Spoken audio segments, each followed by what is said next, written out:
All right, my friends, I'm here about 5 minutes early. Just want to make sure that we can all hear.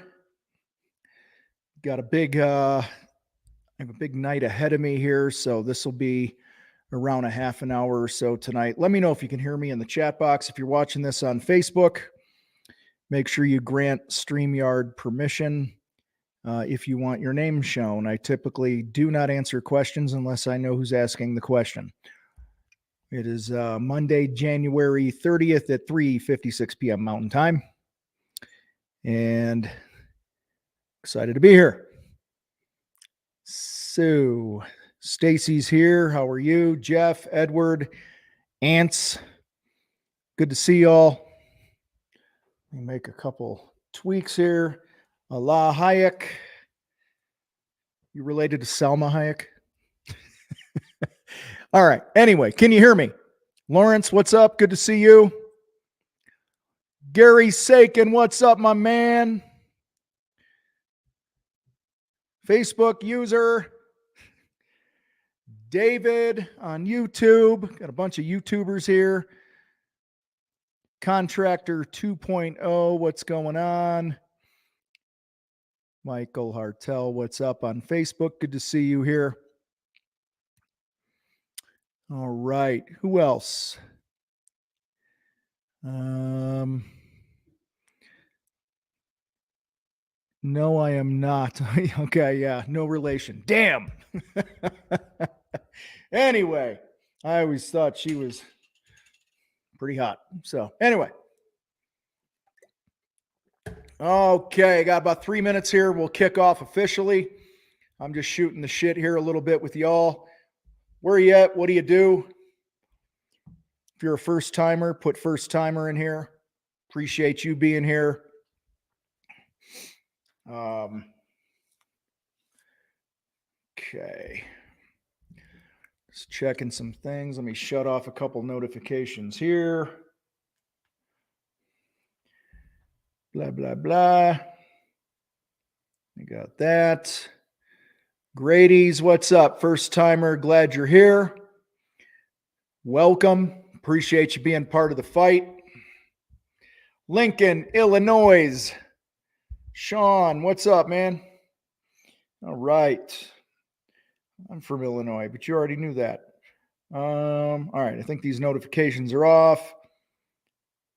Gad Boy's here. What's up, brother? Got a couple questions coming in. Guys, I'll get the questions in a minute. I'll go back up to the top and I'll scroll down them. And I'll bang them out in the order that I see them. If you don't have a name, I'm not going to answer it. Okay? So if you're on Facebook, you got to do the StreamYard thing that Roz put in the comments. Another Illinois, Caleb in Bloomington.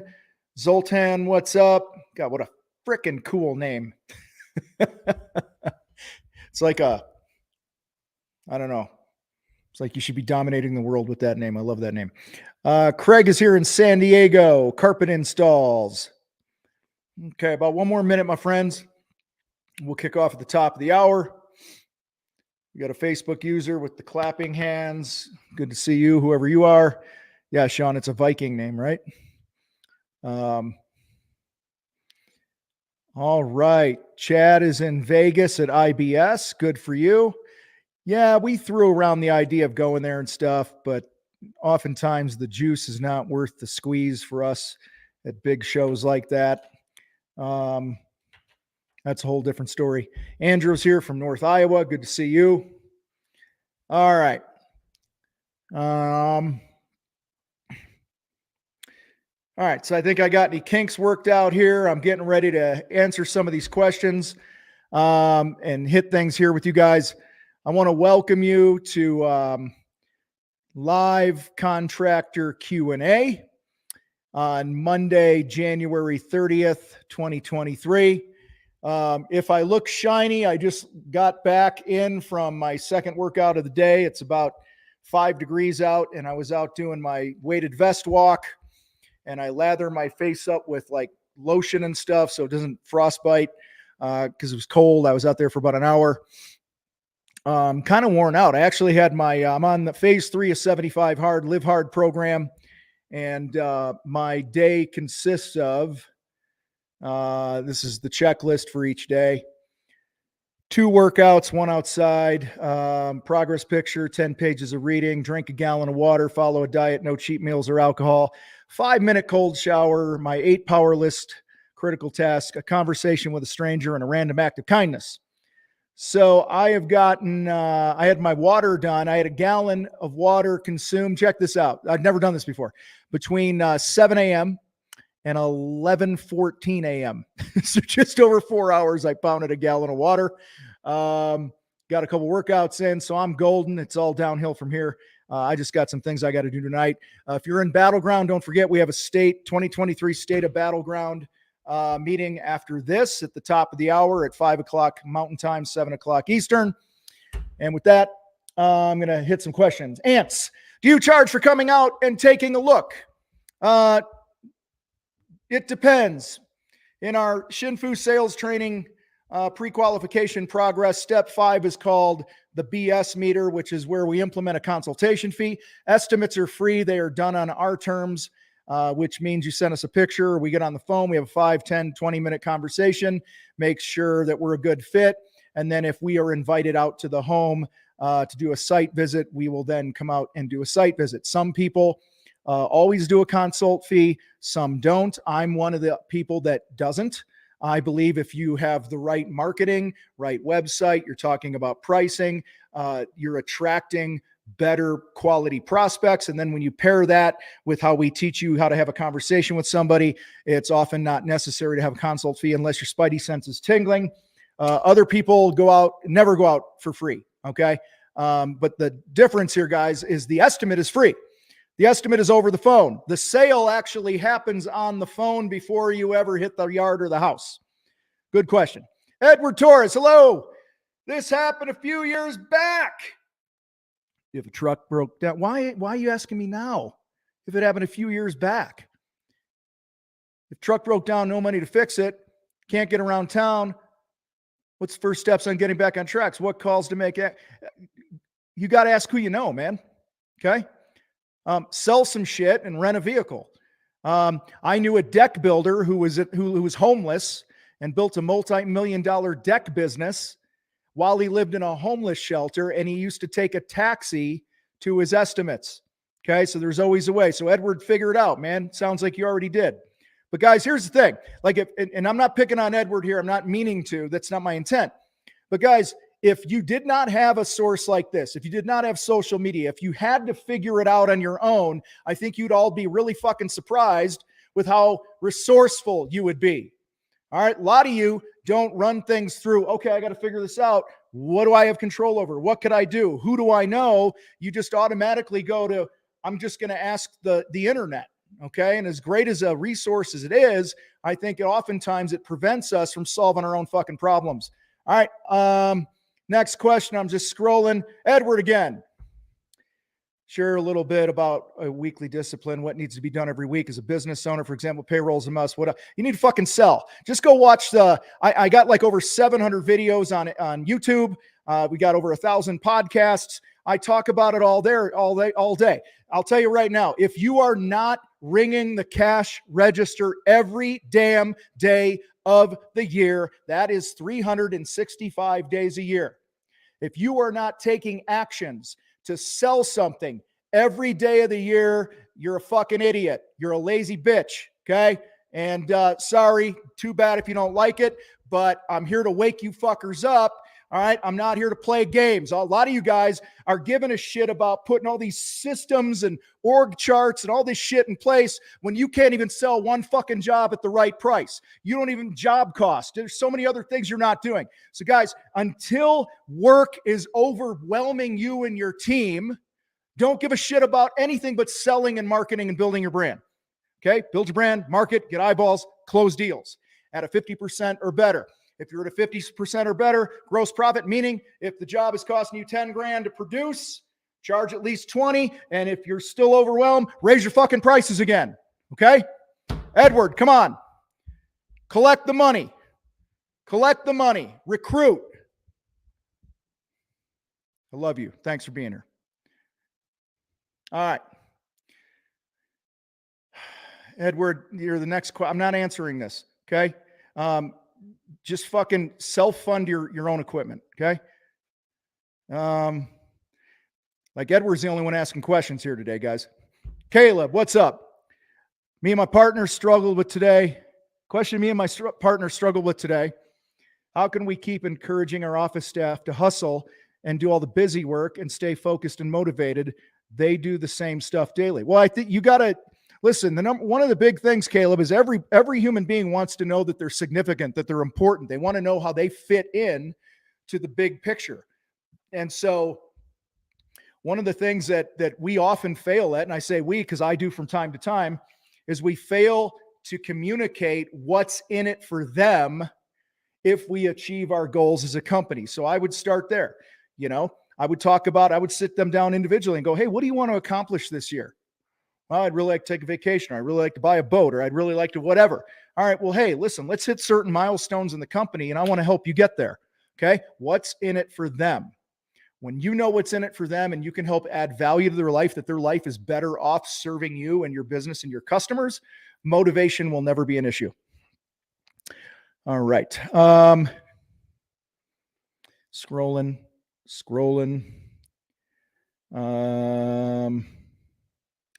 What's up, Roy, Mira, Jason, Mr. Rector, Andrew? I think, yep, I said hi to him. Chad. Okay, here we go.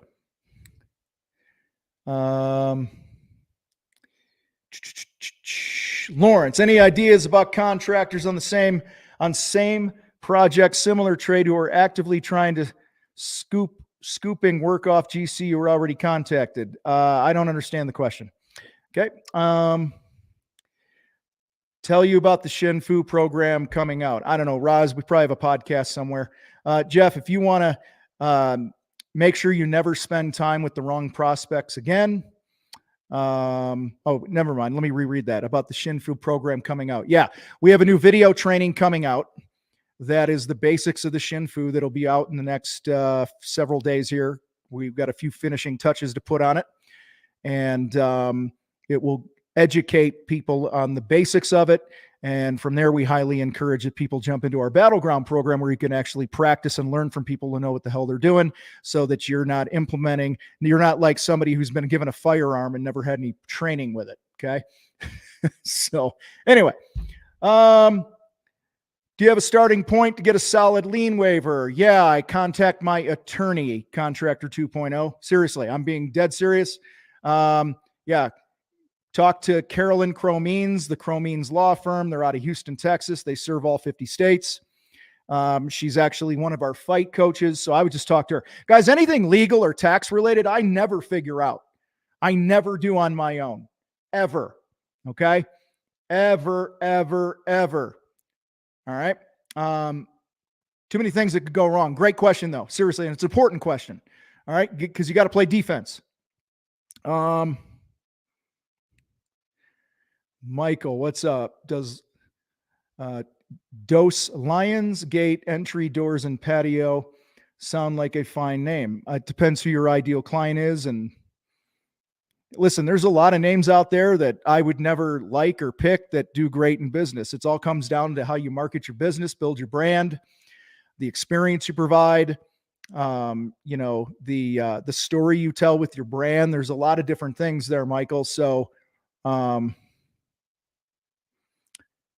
yeah, I think it's got to resonate with your ideal client, number one. So if it does that, then it's a great name. What's up? All right, people. David Hartman, thoughts on prices on website? How specific? Give ranges, man.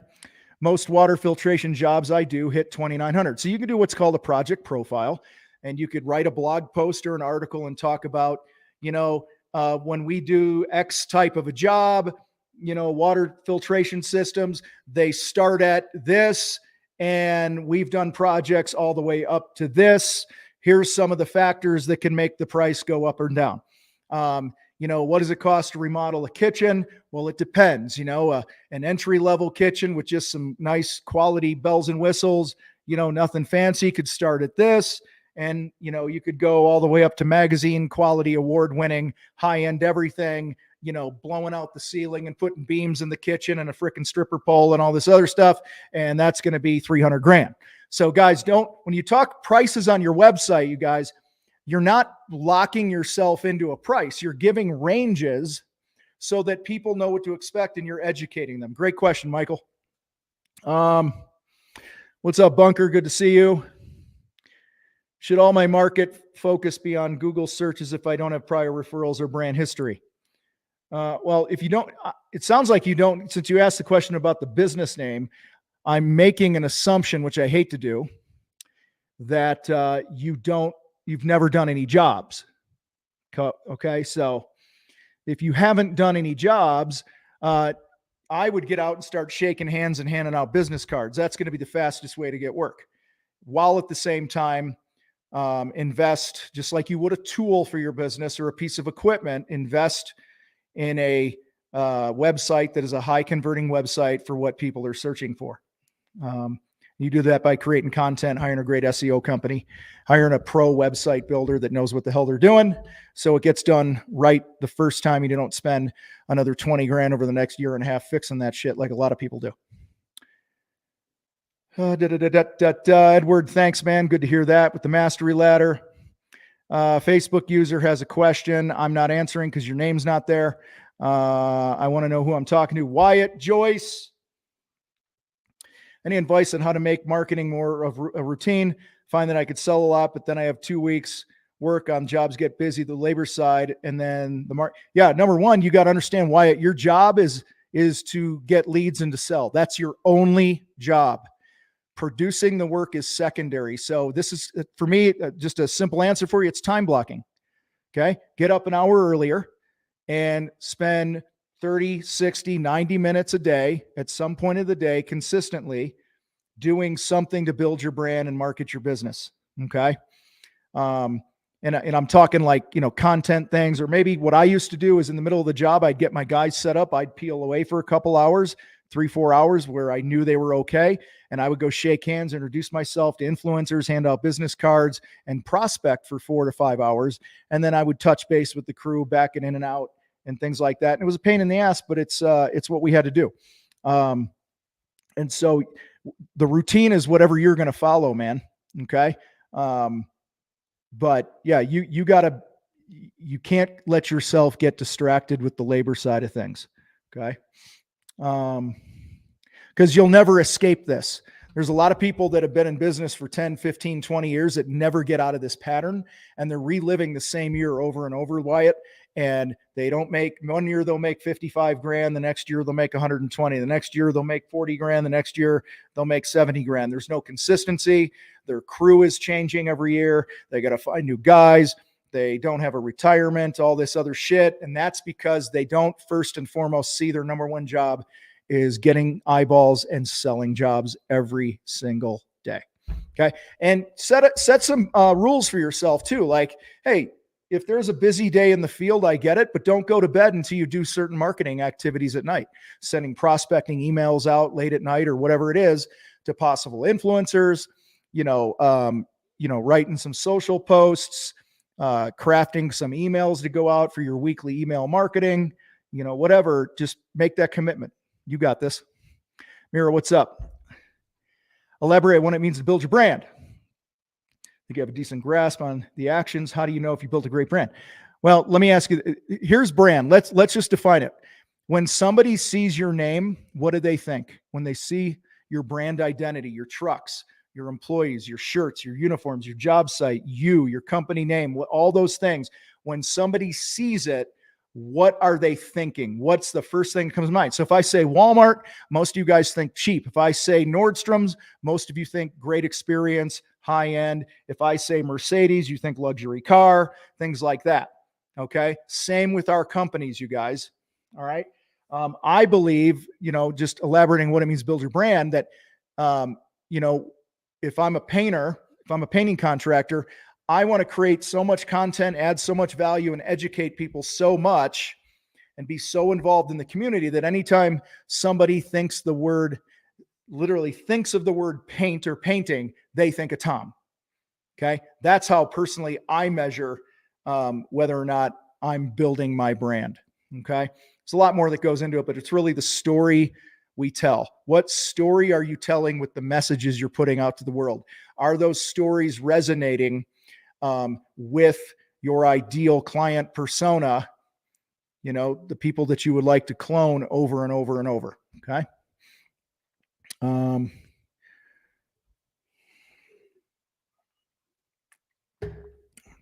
Full send gamer.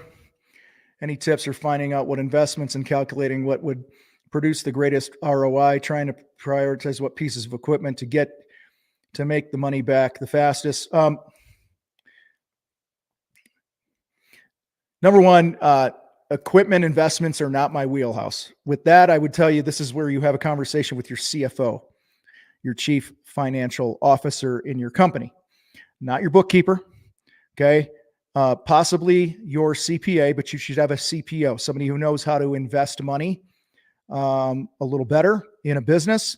I don't know what type of revenue you're doing, but I would prioritize whatever piece of equipment is going to make me the most money that I'm going to use every single day of the week. That's the one I'm going to buy first.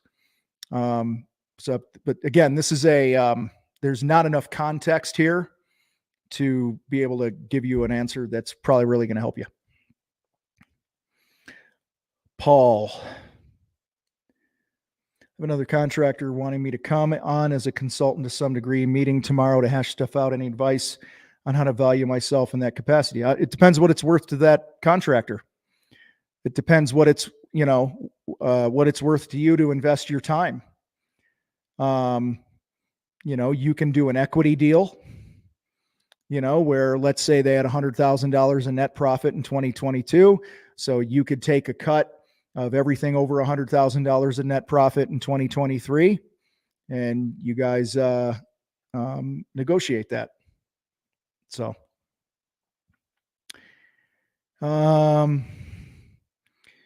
Carolyn Cromeans is the attorney, the Cromeans law firm in Houston, Texas. You can also Google the Subcontractor Institute. She'll come up. It's her company as well. Just started my business, need a work truck, brand new work truck, or buy one cash. I'd buy one cash. I mean, if you could swing it. I don't know what your financial situation is. I'm a fan of having a nice vehicle and wrapping it up right away from day one. I know not everyone can do that. So a lot of people, self-included here, started with a piece of shit vehicle they bought for cash used, and it served a purpose until it was ready to move on.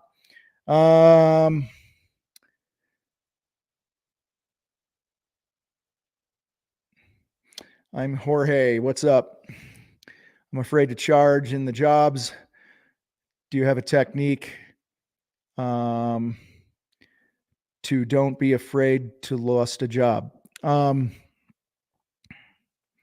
Yeah, you got to get three things. And sounds like it's a pitch for Battleground. Maybe it is, but you need confidence in your numbers.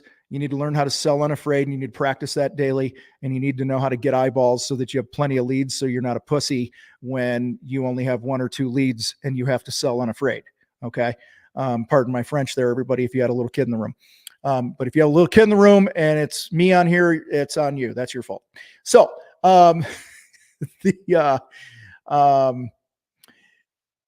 your issue right now, you have fear because you're not practicing, right? You don't have confidence because you're not practicing. You're not secure in the numbers of your business, which in turn makes you a wuss in the sales process.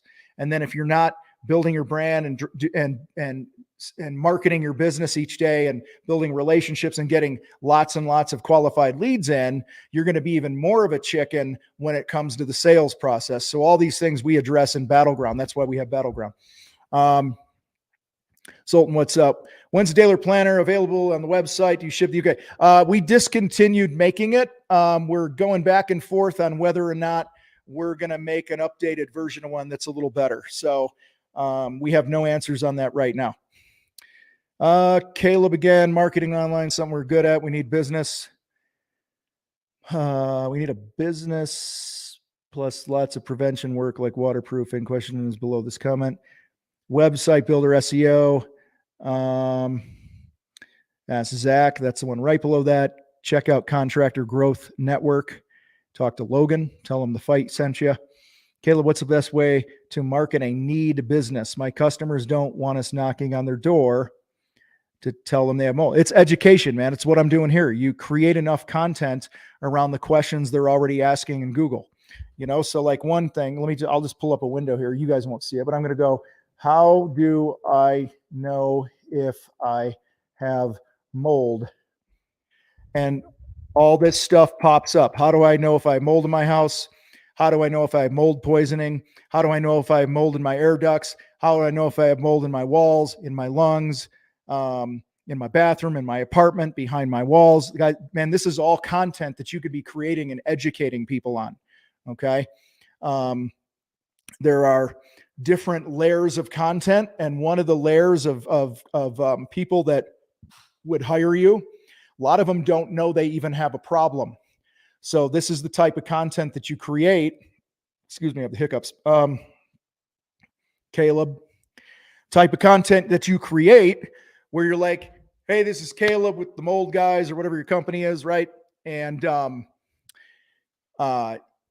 it's crazy when you look at a house, you go, man, what a beautiful house. And you'd never know that there's mold in the house. And in this video, in the next minute and a half, I'm going to give you 3 indicators that you might have mold in your house. Check this video out. Boom. Or here's this article or whatever it is. So start educating people and you'll start to create that need. In short, it's content. Buy low acres.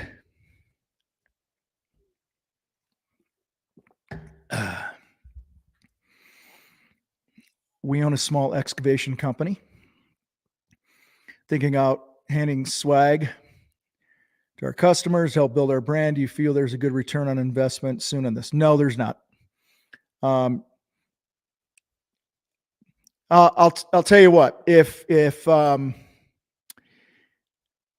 now this is me. I'm an oddball because I have a brand and my focus is my brand.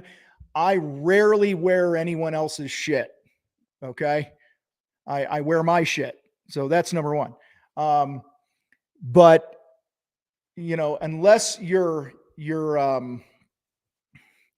say you're going to do a hat or something like that, don't expect people to wear them and people see them and go, wow, what's that? And I want to hire that company. That's not it at all. To me, I'm giving things out like really kick-ass, coffee mugs or whatever it is. But then again, I'm putting their name on it, not mine. Okay. Because every time they see the mug, okay, I pull up we have this, by the way, Logan at Contractor Growth Network. We sent him so much work and have had a great relationship for several years. He sent a thank you gift to the Queen and I a while back. It was a beautiful cutting board and wine glasses because he knows we drink wine and we have happy hour and all this other stuff. It has our name on it. It says Tom and Lee, TNL on all the cups. And so every time I pull one of those cups out, I think about Logan. So I'm always top of mind when somebody asks on here, who do you know for websites? It's even more ingrained in my mind. So hopefully that makes sense there. But, a lot of contractors think that they could get into the apparel sales business. And I'll tell you right now, you ain't going to make dick on it because the volume you have to move is crazy. We hardly make a dime on apparel. I mean, we make money, but it's not like big amounts of money, guys.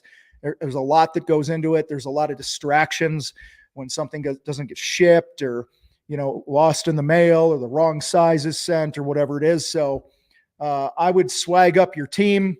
I would give unique gifts to your clients that mean something to them. And I would just keep going forward from there. My phone is blowing up. Don't recognize the number. It ain't a kid's or my wife, so I don't answer. You're welcome. You're welcome. Christopher, if you could tell me one thing in my upcoming second year, what would it be? First year was amazing. Second is scaring. Yeah. Step on the gas. Okay. And don't think that people know who you are yet.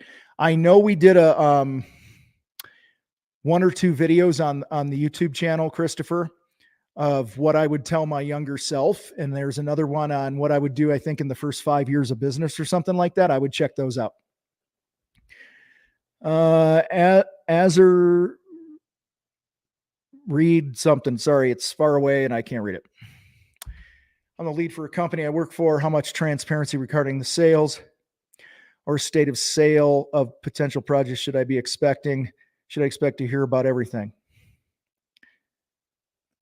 I would expect, I mean, we communicated with our leads, how many leads came in each week, how many jobs we sold, how far out we're booked. We had all this in our weekly meeting where we were all accountable. I own the company and I was reporting on the sales and the marketing every week, and I was accountable to them. They were accountable on the jobs that they were doing. So, lot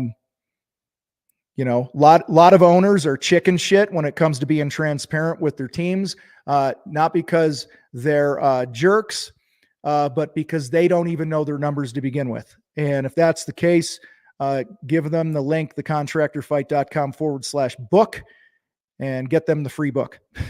All right. And get them into our world and I'll coach their asses up for you. All right. Exactly. A brand is the public's perspective and opinion of your business and not necessarily what you think it is, right? Perfect. I love that. Giannis, if I'm mispronouncing, I'm sorry. Do you think I should buy dirt machines or just rent them right now that I'm starting the business? And should it be cash? I would rent it. Till you're using it every week, I would rent it and just work it into the price of the job and be done with it. And don't put that pressure of overhead on yourself, especially as a new business. Stucco superstars.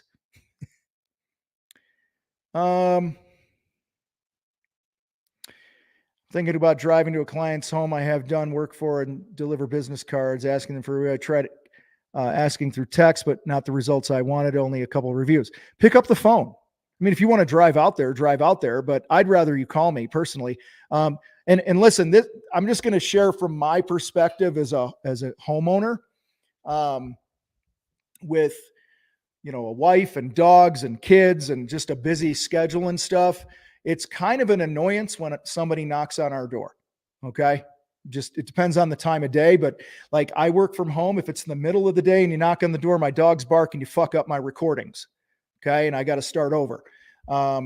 Depending, how loud it is. If it's around now, here it's 4:30. From here for the next hour or two, we call this the witching hour. Don't knock on my fucking door. There's too many ins and outs and going on and comings and goings. You said you reached out through text. I'd pick up the damn phone. Okay. Pick up the phone. All right. Hey, Mary, it's Tom. Hey, Tom, what's up? Hey, listen, I know you're crazy busy like we all are. I had reached out a couple times for a review because they're really important for us. Is there any way that you can give us a great review? You said a lot of nice things to me when we were leaving the job, and I've talked to you a couple times or whatever, and you've always said nice things, but one of the ways that we grow our business is through people like you sharing your experience. Would that be something that you could get done in the next day for me? Be bold about it. Okay. Also, you could also talk to a company called Nice Job, because they do a nice job getting reviews. As a lead, how much input should I offer during the sales process, or should I just shut up, watch, and learn? It depends on your experience. It depends on the salesperson, the owner, all that other stuff. I think a good salesperson or estimator wants to hear from the people in the field when it comes to input of how to bid things and how to approach things in the project. And so I think there's a good give and take. So I would just put it out there. Hey, sales guy, let me know if you ever want to have a conversation about maybe how to approach some of these things. I got some ideas to make us more efficient, and that way you don't have to charge so much and we can make more profit. Okay. And be more efficient, blah, blah, blah. Tom, what are you currently reading? A book called One to Many. It's a sales webinar book, how to do better webinars.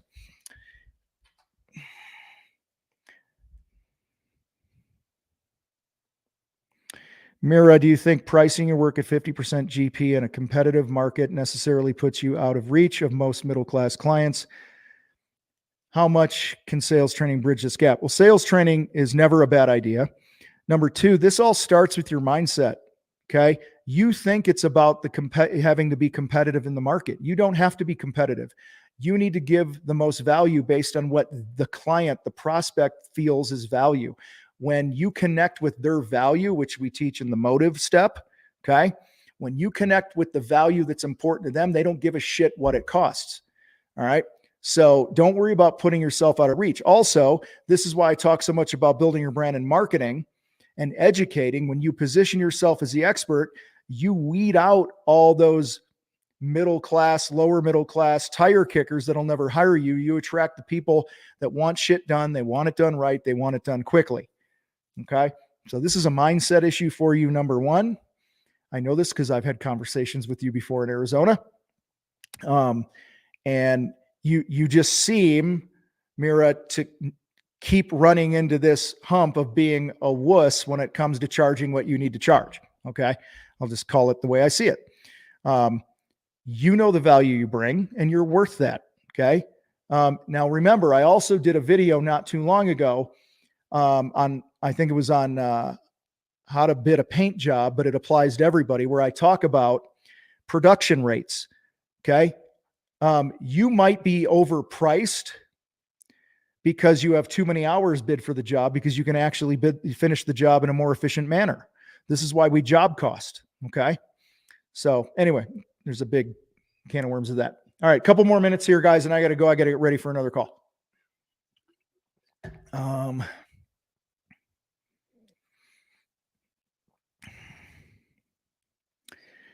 Yeah. George is talking about being afraid to upsell the client. Yeah. It doesn't matter. Okay. You still got to train. You got to role play this shit.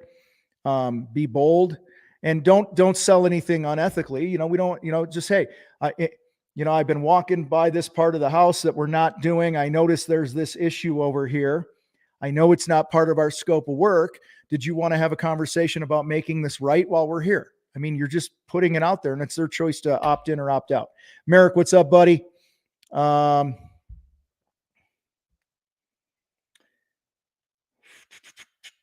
I'm just kind of scrolling here, guys.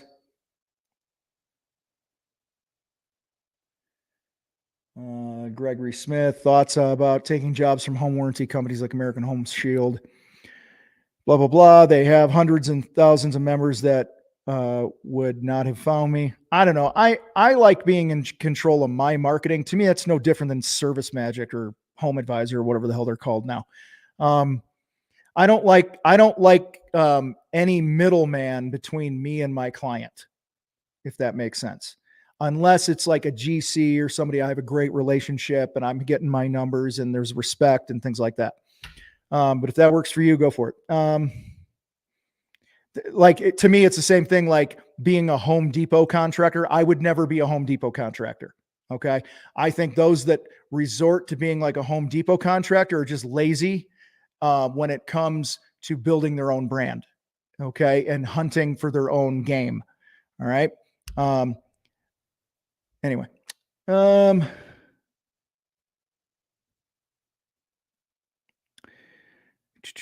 name, so I can't answer. Logan is at Contractor Growth Network.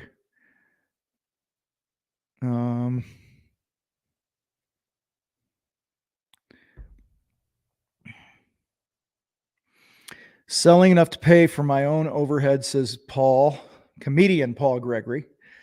Selling enough to pay for my overhead every month, but not enough to pay my own personal monthly expenses. Then you're not paying your overhead, because your salary that pays your home expenses, Paul, are part of your overhead. So you're not getting your overhead.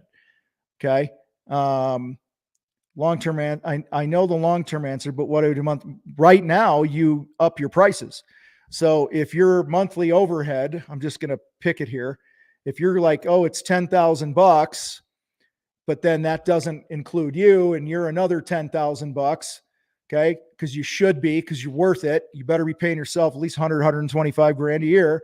That's $20,000 of overhead. That includes your salary divided by 0.50 equals 40 grand. You need to sell and collect 40 grand worth of work produce it with 20,000 because that's half, 50% of it, leaving the other 50%, which is 20 grand to pay the overhead and your salary. So you got to get your numbers right first. You don't have your numbers right. You are not profit. Your salary, you guys, is not profit. You are overhead. Okay. Great question though. Very common issue.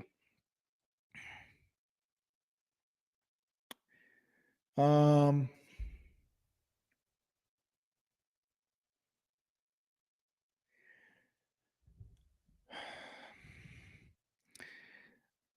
have many emails, stucco superstars, coming from Blue Book companies, send commercial projects to bid on, thinking about hiring a civil engineer VA, have her send estimates. Then there's nothing unique about that. Like if that's your business model, then you go for it. That makes me want to throw up in my mouth. All right. Just spitting out bids and paying somebody to write proposals. There's no value there. There's no connection with the customer. You are just like everybody else. And it just comes down to price. And that's just a business model that I have no interest in being in. I mean, if that's your game, then go for it. And I'm sure, you'll get what you get. Right. But I wouldn't expect to change your life over that. Okay. I think it's incredibly impersonal. And you don't do anything to differentiate yourself. Okay. When I see send estimates and write bids, I want to rip my scrotum off and whip it across the room. All right. But I would never do that because it's my scrotum. Okay. Didn't see that coming, did we? All right. Utah, Mystic Mac going into business. Yeah, we have a lot of electricians in our Battleground program. Just start consuming some of the free stuff. Hop to our website, check out Foundations. That'd be a great start for you. That and Marketing Boot Camp if you're starting your business. I appreciate you being part of the fight. And see, here's Ben. I use Premium Home Service app. They give me 25 plus jobs a day. All of them are paid members. My problem with that, guys, is what happens when they fucking go away. They change the rules or whatever. You've invested, because I've seen this happen 1,000 times to people with different things. You've done nothing in all your years or months of business to build your own brand. And then that lead source goes away like Ben is talking about with Gregory here. And then you have nothing. Okay. If you want to use that as a supplement to things, that's fine. But the hub should be your own marketing. Okay. Edward, send a message to help@thecontractorfight.com tonight. Say you want in Battleground and I'll make sure you get a link. Help@thecontractorfight.com. Yeah. Mira, when are we going to do something about that? Huh? You're too talented. You're too smart, too intelligent. You got too many people counting on you. You have to win at higher levels. Okay. Can't let any more time pass. We got to put this to bed. All right. You know, I have your back.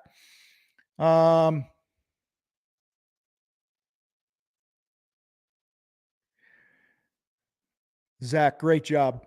We're currently taking on jobs of 50K only as a GC, but we're running into permitting delays and have some downtime. How to find cheap, quick jobs when you haven't built your brand on smaller jobs. Work your database. Okay. We teach a thing called UITs that gets people working their own database. We teach them how to do it. So I would encourage you to work your own database and take advantage of the relationships you already have. All right, guys. ATR, what's the best way to approach workman's comp with 0 employees, only use subs with their own policy to avoid paying it? Now, I understand the spirit of this question, but I'm going to say this for the people that are not like ATR. I think it's ATR. Okay. I believe ATR is a good human being. So let me just say that. When I see, so I can avoid paying it, I think you don't deserve to be in business. I want to pay work comp. I want to pay liability insurance. I want to do things the right way. I know you didn't mean it this way. So here's what I would tell you. I would tell you that you should go to your local chamber of commerce, go to their website, Google business insurance homies, and call some of them and have them review your unique situation for your business and do things right. Okay.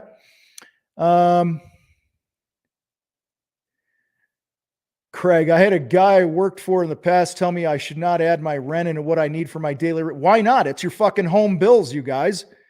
Guys, your overhead. If I run my own business and it takes, remember, you have overhead for the business and you have overhead for your house, your home.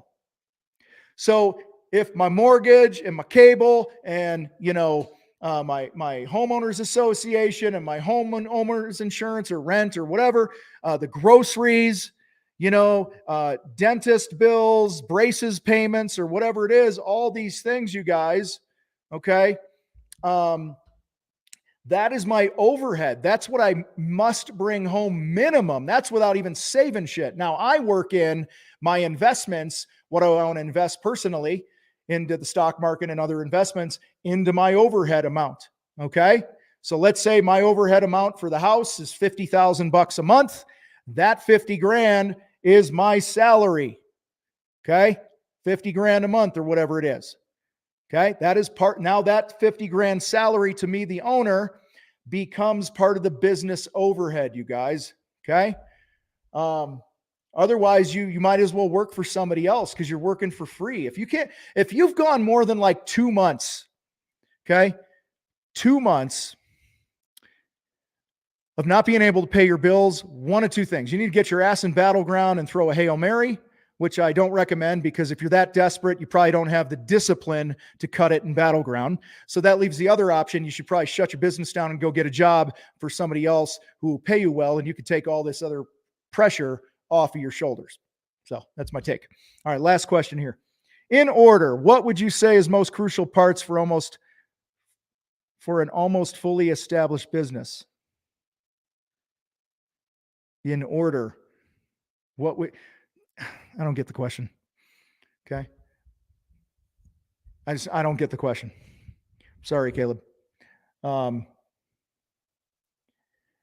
I'll answer this. It depends. I don't have enough context about your business, so I don't know what's most important. Okay. I will tell most of you, there's close to 83, 90 people on here, whatever, live right at now. We've had more, we've had less. I don't know what it is. I would tell 99.9% of you watching this, in order, you need to get your phone to ring and you need to sell shit every day. That's it. Okay. The rest takes care of itself when you sell enough. Okay. All right. So guys, appreciate y'all being part of the fight. If you want to get into Battleground, go to the email help, like help HELP at thecontractorfight.com and say, yo, motherfucker, I want to get in Battleground now, and we'll send you a link and we'll let you in. Okay. So, appreciate y'all. If you're in Battleground in about 15 minutes, I'm jumping on there to do the 2023 State of Battleground. I'm excited for that. And with that, appreciate y'all being here. Have an awesome night. And guys, if you don't have the book, go to thecontractorfight.com/book. Grab the book. It's free. Just pay shipping and handling, and we'll send it out to you. Thanks again for being here tonight. Appreciate y'all.